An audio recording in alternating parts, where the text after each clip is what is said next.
ಇವತ್ತು ಬಾಡಿನೂ ಕೂಡ ಬರ್ತಾ ಇದೆ. ಇವತ್ತು 3 ಗಂಟೆಗೆ ಮತ್ತು 6 ಗಂಟೆಗೆ ಅಂತ ಇರುವಂತ ಮಾಹಿತಿ. ಇವತ್ತು 6 ಗಂಟೆ ಒಳಗಡೆ 6 ಗಂಟೆಗೆ ಬರುತ್ತೆ ಅನ್ನೋ ಮಾಹಿತಿನೂ ಕೂಡ ನಮ್ಗೆ ಬಂದಿದೆ.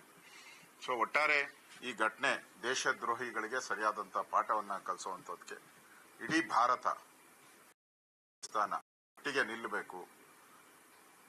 ಇದನ್ನ ಖಂಡನೆಯನ್ನ ಬಿಜೆಪಿ ರಾಜ್ಯವ್ಯಾಪಿ ಖಂಡನೆಯನ್ನ ಮಾಡುತ್ತೆ. ನಾವು ಕೂಡ ಇವತ್ತು ಕಪ್ಪು ಪಟ್ಟಿ ಕಟ್ಟೋ ಮುಖಾಂತರ ಈ ಪಾಕಿಸ್ತಾನದ ದಾಳಿಯ ವಿರುದ್ಧವಾದಂತ ಒಂದು ಕಪ್ಪು ಪಟ್ಟಿಯನ್ನು ಕೂಡ ನಾವೆಲ್ಲರೂ ಕೂಡ ಕಟ್ಟಿಕೊಂಡಿದ್ದೀರಿ.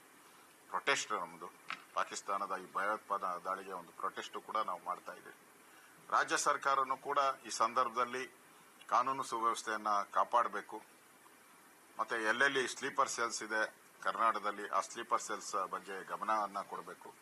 ಮತ್ತೆ ಯಾರ್ಯಾರು ಭಯೋತ್ಪಾದಕರು ಬೇಲ್ ಮೇಲೆ ಆಚೆ ಬಂದಿದ್ದಾರೆ, ಹಿಂದೆ ಭಯೋತ್ಪಾದನಾ ಚಟುವಟಿಕೆ ಇವೆಲ್ಲ ಮಾಡದಂತ ಬೇಲ್ ಮೇಲೆ ಆಚೆ ಬಂದಿರತಕ್ಕಂಥವ್ರನ್ನು ಕೂಡ ಕೂಡಲೇ ಅವ್ರನ್ನ ನಿಗಾ ವಹಿಸಬೇಕು.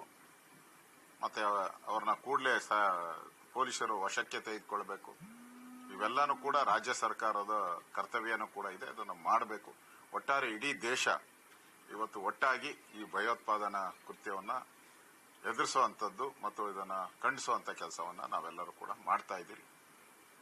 ನಾನು ಅವರ ತೀರ್ಕೊಂಡಂತ ಎಲ್ಲ ನಮ್ಮ ಬಾಂಧವರಿಗ ಅವರ ಕುಟುಂಬಕ್ಕೆ ಈ ದುಃಖವನ್ನ ಭರಿಸುವಂತ ಶಕ್ತಿ ಭಗವಂತ ನೀಡಲಿ ಅಂತ ಭಗವಂತನಲ್ಲಿ ಪ್ರಾರ್ಥನೆಯನ್ನ ಸಲ್ಲಿಸ್ತಾ ಇದೆ.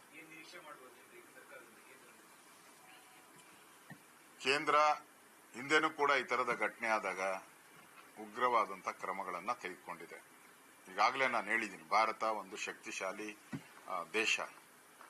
ಈ ಪಾಕಿಸ್ತಾನಕ್ಕೆ ಸರಿಯಾದಂತ ಪಾಠವನ್ನ ಕೇಂದ್ರ ಸರ್ಕಾರ, ಅದು ನರೇಂದ್ರ ಮೋದಿಯವರು ಗ್ಯಾರಂಟಿ ಪಾಠವನ್ನ ಕಲಿಸ್ತಾರೆ ಅನ್ನೋ ವಿಶ್ವಾಸ ನಮ್ಮೆಲ್ಲರಿಗೂ ಇದೆ. ದೇಶದ ಜನ ಕೂಡ ಅದನ್ನೇ ಬಯಸ್ತಾ ಇದ್ದಾರೆ.